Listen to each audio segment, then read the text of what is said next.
Okay, this is another part of Leash Manners work where you're going to introduce your dog to Disney World, the Disney World bubble. So the Disney World bubble is where the magic happens. So on your left side, where all the treats are going to happen. So you're going to be rewarding your dog for walking on your left side. You want to treat your dog for staying in the bubble. Okay, so the key thing there is that you're continuing to treat them for staying in the bubble. Okay, you want to continue to reinforce because you don't want to get a behavior chain where your dog is pulling, so then they stop pulling, and then you can treat them. And then they pull again after they get their treat, then they stop pulling, and you can treat them again.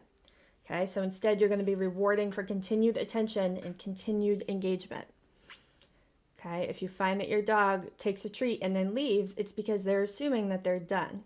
So as your dog improves, you're going to add more time between the treats and you'll mark with a yes before treating, because we don't want our dogs to be thinking it's the treat bag that's the cue that they should be next to us, or the sight of the treats. Like with anything else, we want them to know that it's us they should be engaging with, but in the very beginning, you're definitely going to be reinforcing heavily, and they might see the treat bag as the reinforcer. So if your dog's leash does get tight, don't continue following in your dog's direction.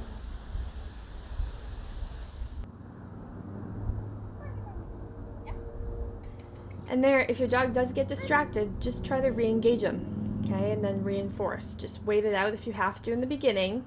I let that go for a little while initially when they're first learning, but then ultimately I want them to re-engage with me a little faster. So I'll only reward them if they do choose to re-engage sooner. If they take too long, then I kind of just, we're just gonna keep going. And another goal is to be able to walk forward and not angle towards your dog the whole time. I've even been known to walk backwards when the dog is walking forward to really engage them. But your goal is to be able to walk forward, look where you're going, and for the dog to look at where they're going to.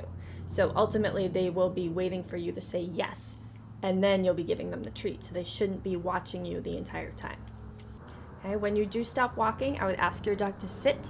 Okay, that's a good habit for them to get into.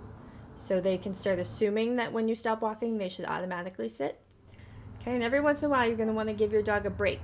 And I would actually put that on cue. I would tell them, okay, go take a break, and let them go sniff, let them go do whatever they want to do.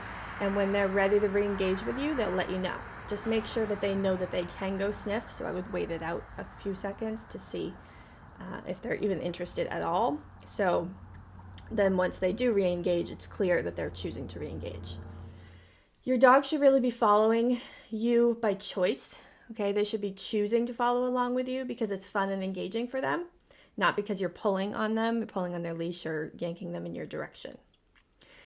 And finally, make sure that you're changing up your speed a lot. Dogs like to have a little unpredictability in their walk, so changing up your speed introduces a little bit of novelty into it. And pretty soon, like this dog, you'll be strolling right along. And of course, this dog is still working on it. He is every once in a while getting to the end of his leash a little too far, so he needs a little reminder that that's too far. So as soon as that leash goes tight, that's when he's getting that reminder. And then I'm going to keep talking to him and telling him what a good boy he is for being in the right spot, because I want to make sure I'm not just telling him what not to do, I'm also telling him what I like. Okay, so don't forget about that part. But as you can see, he was pretty far weaned off the treats, although this is only a few sessions in. So technically, he probably should be getting some more treats than he was getting, but I think I was just trying to get the content for you, so I didn't give him quite as many treats, which is probably why he was disengaging a little extra.